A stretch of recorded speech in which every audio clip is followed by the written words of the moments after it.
भारतीय क्रिकेट में वो दौर था जब सुनील गावस्कर रिकॉर्ड की लड़ी लगा रहे थे, लेकिन अपने स्टाइलिश बल्लेबाजी से दुनिया को मंत्रमुग्ध कर रहा था यह बल्लेबाज। गावस्कर के साथ उनकी टीम में खेलने वाले और उनको ही टक्कर देने वाला बल्लेबाज, जिसने फर्स्ट क्लास डेब्यू पर ठोका था दोहरा शतक और अंतर्राष्ट्रीय डेब्यू पर जड़ दिया था शतक। कलाइयों का इस्तेमाल इनसे बेहतर आज भी कोई बल्लेबाज नहीं कर पाया है। मुश्किल वक्त और मुश्किल टीम के खिलाफ जो करता था सर्वश्रेष्ठ प्रदर्शन। भारत ने विश्व क्रिकेट को एक से बढ़कर एक बल्लेबाज दिए, फिर चाहे बात सुनील गावस्कर की हो या फिर सचिन तेंदुलकर की। एक समय भारतीय टीम अपनी मजबूत बैटिंग लाइनअप के लिए जानी जाती थी और आज भी भारत के पास विश्व के सर्वश्रेष्ठ बल्लेबाजों की फौज है। गावस्कर के ही समय टीम इंडिया में एक ऐसा स्टाइलिश बल्लेबाज था जो ताकत से ज़्यादा टाइमिंग पर भरोसा करता था। 70 के दशक में जब भारतीय क्रिकेट में एक तरफ सुनील गावस्कर रिकॉर्ड पर रिकॉर्ड बना रहे थे, तो दूसरी तरफ यह बल्लेबाज अपने स्टाइलिश बल्लेबाजी से विश्व क्रिकेट को अपना दीवाना बना रहा था। आप ही सोचिए कि अगर कोई बल्लेबाज भारतीय टीम में रहते हुए सुनील गावस्कर के पीक में उनको टक्कर दे रहा था, तो वह बल्लेबाज किस कद का होगा, उसमें क्या खूबी रही होगी। आप देख रहे हैं चक दे क्रिकेट की खास पेशकश चक दे क्लिक्स, और चक दे क्लिक्स में आज बात भारत के उस बल्लेबाज की जिसने सुनील गावस्कर के साथ खेलते हुए उनको टक्कर दिया, जिसने अपने स्टाइलिश बल्लेबाजी से विश्व क्रिकेट को अपना दीवाना बना दिया। आज बात भारत के उसी स्टाइलिश बल्लेबाज गुंडप्पा विश्वनाथ की। 12 फरवरी 1949 को मैसूर के शिवमोगा जिले के भाद्रवती कस्बे में रंगनाथ विश्वनाथ के घर एक बच्चे का जन्म हुआ, जिसका नाम रखा गया गुंडप्पा, गुंडप्पा विश्वनाथ। गुंडप्पा के पिता Ranganath Vishwanath Mysore state electricity board में एक स्टेनोग्राफर थे। गुंडप्पा की उम्र तब 4 वर्ष रही होगी जब पिता रंगनाथ का तबादला भाद्रवती से 250 किलोमीटर दूर बेंगलोर में हो गया। गुंडप्पा विश्वनाथ बताते हैं कि 7 साल की उम्र में उन्होंने पहली बार हाथ में बल्ला लिया था। यहाँ से गली क्रिकेट में अपने दोस्तों के साथ टेनिस बॉल से खेलते हुए गुंडप्पा को इस खेल से प्यार हो गया और यह प्यार अगले 5 सालों में सीड्स पर पहुंचकर जुनून बन गया। गुंडप्पा विश्वनाथ को क्रिकेट के करीब लाने में उनके भाई जगन्नाथ का बहुत बड़ा हाथ रहा। जगन्नाथ बहुत अच्छे क्लब क्रिकेटर थे और मैच वाले दिन वो अपने भाई को जल्दी उठाकर मैच की कमेंट्री सुनाते थे। इसके अलावा जगन्नाथ अपने भाई गुंडप्पा को क्रिकेट से जुड़े किस्से कहानियाँ भी सुनाया करते थे। इन्हीं किस्सों और कहानियों को सुनते सुनते गुंडप्पा ऑस्ट्रेलियाई क्रिकेट और खासकर नील हार्वे को पसंद करने लगे और धीरे धीरे वो उनके आइडियल यानी आदर्श बन गए। और फिर वो दिन आया जब गुंडप्पा विश्वनाथ को एक फर्स्ट क्लास मैच के चलते अपने पसंदीदा खिलाड़ी नील हार्वे को देखने और छूने का मौका मिला। उस वक्त गुंडप्पा सिर्फ 11 साल के थे। आज भी उस पल को गुंडप्पा किसी सपने की तरह मानते हैं। नील हार्वे और भाई जगन्नाथ के अलावा जिस इंसान का असर गुंडप्पा विश्वनाथ के क्रिकेट पर पड़ा, उसका नाम था एस कृष्णा। एस कृष्णा विश्वनाथ के पड़ोस में रहते थे और अपनी कॉलेज क्रिकेट टीम के कप्तान थे। कृष्णा ने गुंडप्पा को टेनिस बॉल से खेलते हुए देखा था और वो उनसे प्रभावित थे। यही वजह थी कि कृष्णा गुंडप्पा के खेल को और अधिक निखारने में दिलचस्पी लेने लगे।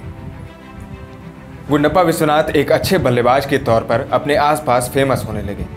उनके साथ खेलने वाले बच्चे उनको एक अच्छा खिलाड़ी मानते थे, लेकिन गुंडप्पा अपनी छोटी उम्र और हाइट की वजह से रिजेक्ट हो रहे थे। ऐसे समय में गुंडप्पा विश्वनाथ की मुलाकात चंद्रा शेट्टी से हुई, जो स्पार्टन क्रिकेट क्लब के ओनर थे। गुंडप्पा उस वक्त हाई स्कूल में थे। चंद्रा शेट्टी ने विश्वनाथ को खेलते हुए देखा था और इसीलिए उन्होंने गुंडप्पा को अपने क्लब में शामिल होने के लिए कह दिया। चंद्रा शेट्टी के लिए विश्वनाथ का हुनर उनकी उम्र और हाइट से ज़्यादा मायने रखती थी और इसीलिए तो विश्वनाथ के सिलेक्शन के लिए वो टीम के कप्तान से भी उलझ गए थे। विश्वनाथ भी शेट्टी की उम्मीदों पर खरे उतरे और क्लब क्रिकेट टीम की तरफ से खेलते हुए शानदार प्रदर्शन किया। हाई स्कूल पास करने के बाद Gundappa Vishwanath state bank of India में काम करने लगे और वहां SBI की क्रिकेट टीम के लिए खेलते हुए उन्होंने अपने हुनर का परिचय दिया। यहां से विश्वनाथ को डोमेस्टिक क्रिकेट सर्किट में भी लोग जानने लगे और साल 1967 में गुंडप्पा विश्वनाथ ने मैसूर की तरफ से खेलते हुए आंध्र प्रदेश के खिलाफ अपना रणजी डेब्यू किया और अपने डेब्यू मैच में ही गुंडप्पा ने 230 रनों की शानदार पारी खेल डाली। फिर 1969 में विश्वनाथ को इंडियन बोर्ड प्रेसिडेंट 11 की तरफ से न्यूजीलैंड के खिलाफ खेलने का मौका मिला। यहाँ विश्वनाथ ने अपनी टीम को मुश्किलों से निकाला। निरंतर शानदार प्रदर्शन के दम पर गुंडप्पा विश्वनाथ ने भारत की अंतर्राष्ट्रीय टीम का भी दरवाजा खटखटा दिया। और 15 नवंबर 1969 को वो दिन आया जब गुंडप्पा को भारत का अंतर्राष्ट्रीय कैप मिला। लेकिन अपने डेब्यू टेस्ट की पहली पारी में विश्वनाथ 0 पर आउट हो गए। वो पवेलियन में उदास बैठे थे। तब कप्तान पटौदी ने हिम्मत बांधते हुए उनसे कहा था कि उदास मत हो, तुम अगली पारी में जरूर शतक लगाओगे। अगली पारी में चौथे नंबर पर बल्लेबाजी करते उतरे 20 साल के विश्वनाथ ने शुरू से ही अपने तेवर दिखा दिए। गुंडप्पा ने अपने स्टाइलिश शॉट से सबका मन मोह लिया और भारत मैदान पर एक नौसिखिए को सुपरस्टार बनते देख रहा था। विश्वनाथ ने 137 रनों की पारी खेली, जिसमें उन्होंने 25 खूबसूरत चौके लगाए थे। विश्वनाथ की इस पारी के चलते भारत यह मैच ड्रॉ करने में सफल हुआ था। इस सीरीज में ऑस्ट्रेलिया की मजबूत टीम और बल्लेबाजों के लिए कब्रगाह मानी जाने वाली पिचों पर गुंडप्पा ने 2 अर्धशतकीय पारियां और खेली। पूरी दुनिया ने तब विश्वनाथ के प्रतिभा को देखा था। ऑस्ट्रेलिया के सामने और डोमेस्टिक क्रिकेट में बेहतरीन प्रदर्शन की बदौलत विश्वनाथ को साल 1971 में होने वाले वेस्टइंडीज और इंग्लैंड दौरे के लिए टीम में शामिल किया गया। लेकिन गुंडप्पा उन दौरों पर उम्मीदों पर खरा नहीं उतर पाए। 1971 में खराब प्रदर्शन के बाद लोग गुंडप्पा विश्वनाथ को वन मैच वंडर कहने लगे थे और इसीलिए आलोचकों को तब जवाब देना गुंडप्पा के लिए जरूरी हो गया। उसी साल इंग्लैंड की टीम भारत दौरे पर आई थी और कानपुर टेस्ट में गुंडप्पा ने 75 रनों की शानदार पारी खेली। दरअसल कानपुर टेस्ट के दौरान ही मुंबई टेस्ट के लिए टीम का चयन हो रहा था और चयनकर्ताओं ने विश्वनाथ का चयन नहीं किया था। लेकिन गुंडप्पा द्वारा खेली गई 75 रनों की पारी के बाद मुंबई टेस्ट के लिए भी उनका चयन हो गया और मुंबई टेस्ट में शानदार शतक लगाकर विश्वनाथ ने सभी की बोलती बंद कर दी थी। गुंडप्पा विश्वनाथ उस दौर के सबसे उम्दा बल्लेबाज थे। शॉट लगते ही उनके बल्ले से जो आवाज आती थी वो किसी सुरमई कविता की तरह लगती थी। कलाइयों का इस्तेमाल विश्वनाथ से बेहतर आज भी कोई बल्लेबाज नहीं कर सकता है। अपनी इन्हीं खूबियों की वजह से 14 साल के लंबे करियर में ऐसे बहुत कम मौके आए जब गुंडप्पा को भारतीय टीम से ड्रॉप किया गया। 1974-75 में वेस्टइंडीज का भारत दौरा, जब विश्वनाथ ने 2 मैचों में हार के बाद कोलकाता टेस्ट में 139 रनों की पारी खेलकर भारत की सीरीज में वापसी कराई थी। मुश्किल टीम और मुश्किल समय में बेहतरीन प्रदर्शन करने वाले गुंडप्पा विश्वनाथ इसके बाद मद्रास टेस्ट में अकेले वेस्टइंडीज के खूंखार गेंदबाजों पर भारी पड़े। दरअसल उस मैच में भारत ने 91 रनों पर अपने 7 विकेट खो दिए। ऐसे में गुंडप्पा ने एक छोर से विंडीज गेंदबाजों की जमकर खबर ली और 97 रनों की पारी खेली थी। यह आज भी विश्व क्रिकेट इतिहास में खेली गई सबसे बेहतरीन पारियों में से एक है। मुश्किल गेंदबाजी आक्रमण के सामने गुंडप्पा और भी ज़्यादा अच्छी बल्लेबाजी करते थे।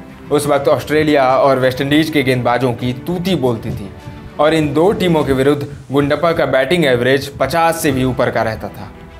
साल 1976 में जब भारत ने पोर्ट ऑफ स्पेन में रिकॉर्ड 403 रनों को चेज किया था, उसमें विश्वनाथ ने 112 रनों की पारी खेली थी। यही वो पारी थी जिसने मैच ड्रॉ कराने उतरी भारतीय टीम में जीत का हौसला भरा था। अगले साल ऑस्ट्रेलियाई दौरे पर विश्वनाथ ने सीरीज में सबसे ज़्यादा 500 रन बनाए थे। विश्वनाथ न सिर्फ एक अच्छे बल्लेबाज थे बल्कि एक अच्छे कप्तान और एक अच्छे इंसान भी थे। उन्होंने हमेशा क्रिकेट के स्पिरिट को बनाए रखा। इंग्लैंड के खिलाफ एक मैच में अंपायर के गलत निर्णय को देखते हुए गुंडप्पा विश्वनाथ इंग्लिश बल्लेबाज बॉब टेलर को वापस बुला लेते हैं, जिनकी शतकीय पारी के चलते बाद में भारत को हार का सामना करना पड़ा था। लेकिन विश्वनाथ ने समूचे क्रिकेट वर्ल्ड का दिल जीत लिया। विश्वनाथ की बेहतरीन बल्लेबाजी से विपक्षी खिलाड़ी इस तरह खौफ जता रहते थे कि जरूरत पड़ने पर बेईमानी करने पर उतर जाते थे। साल 1978 में पाकिस्तान की धरती पर एक वनडे मैच के दौरान जब विश्वनाथ बल्लेबाजी कर रहे थे, तब पाकिस्तानी गेंदबाजों ने हर गेंद विश्वनाथ के सर के ऊपर से निकालना शुरू कर दिया और जब इसकी शिकायत अंशुमन गायकवाड़ ने पाकिस्तानी अंपायर से की तो उन्होंने कहा कि किसी लंबे बल्लेबाज को ले आओ। पाकिस्तान की बढ़ती बेईमानी को देखते हुए तब कप्तान बिशन सिंह बेदी ने भारतीय बल्लेबाजों को वापस बुला लिया था। फिर आया साल 1981 जब ऑस्ट्रेलिया के खिलाफ बढ़िया प्रदर्शन के बाद विश्वनाथ का करियर ढलने लगा। गुंडप्पा विश्वनाथ को ड्रॉप करने की बात होने लगी, लेकिन अभी शेर की आखिरी दहाड़ बाकी थी। साल 1982 में इंग्लैंड के खिलाफ चेन्नई टेस्ट में विश्वनाथ ने अपने टेस्ट करियर की सर्वश्रेष्ठ पारी खेली और 222 रन बनाए, जिसमें यशपाल शर्मा के साथ पूरे दिन बल्लेबाजी करते रहने का कारनामा भी शामिल था। अगले कुछ सालों में श्रीलंका के खिलाफ खराब प्रदर्शन और पाकिस्तान के पेस बैटरी के सामने गुंडप्पा एक थके हुए शेर की तरह नजर आए और उनकी थकावट इस बात का इशारा कर रही थी कि अब पर्दा गिराने का समय आ गया है। साल 1983 में पाकिस्तान के खिलाफ अपना आखिरी मैच खेलने के बाद गुंडप्पा विश्वनाथ ने क्रिकेट से संन्यास ले लिया। क्रिकेट से संन्यास के बाद साल 1999 से 2004 तक विश्वनाथ रेफरी के रूप में और फिर नेशनल सिलेक्शन कमेटी के चेयरमैन के रूप में क्रिकेट से जुड़े रहे। विश्वनाथ ने भारत के लिए 91 टेस्ट मैचों की 155 पारियों में 6080 रन बनाए, जिसमें 14 शानदार शतक शामिल हैं। विश्वनाथ के शतकों की खास बात यह थी कि उनमें से किसी भी अंतर्राष्ट्रीय मैच में भारत नहीं हारा था। साल 1975 में Gundappa Viswanath ICC test ranking में शीर्ष स्थान हासिल करने वाले पहले भारतीय बल्लेबाज बने। वो 9 महीनों तक इस स्थान पर रहे। विश्वनाथ ने भारत के लिए 25 वनडे अंतर्राष्ट्रीय मैचों में 439 रन भी बनाए। इस दौरान उनका सर्वश्रेष्ठ स्कोर 95 रन रहा। बात अगर गुंडप्पा विश्वनाथ के निजी जीवन की करें तो आपको जानकर हैरानी होगी, क्योंकि गुंडप्पा ने मैदान पर अपने पार्टनर सुनील गावस्कर की बहन यानी कविता से शादी रचाई। दोनों बेहद खुश हैं। उनका एक बेटा भी है जिसका नाम दैविक है। भारत सरकार ने विश्वनाथ को अर्जुन अवार्ड से सम्मानित किया था। साथ ही भारतीय क्रिकेट कंट्रोल बोर्ड यानी बीसीसीआई द्वारा उन्हें colonel CK Naidu lifetime achievement award से साल 2009 में सम्मानित किया गया। चक दे क्रिकेट की पूरी टीम गुंडप्पा विश्वनाथ के स्वस्थ और सुखद जीवन की कामना करती है। आपको गुंडप्पा विश्वनाथ की बल्लेबाजी में क्या खास बात लगती है, कमेंट में हमें बताएं। क्रिकेट से जुड़ी ऐसे ही इंटरेस्टिंग वीडियोस के लिए फॉलो करिए चक दे क्रिकेट। धन्यवाद।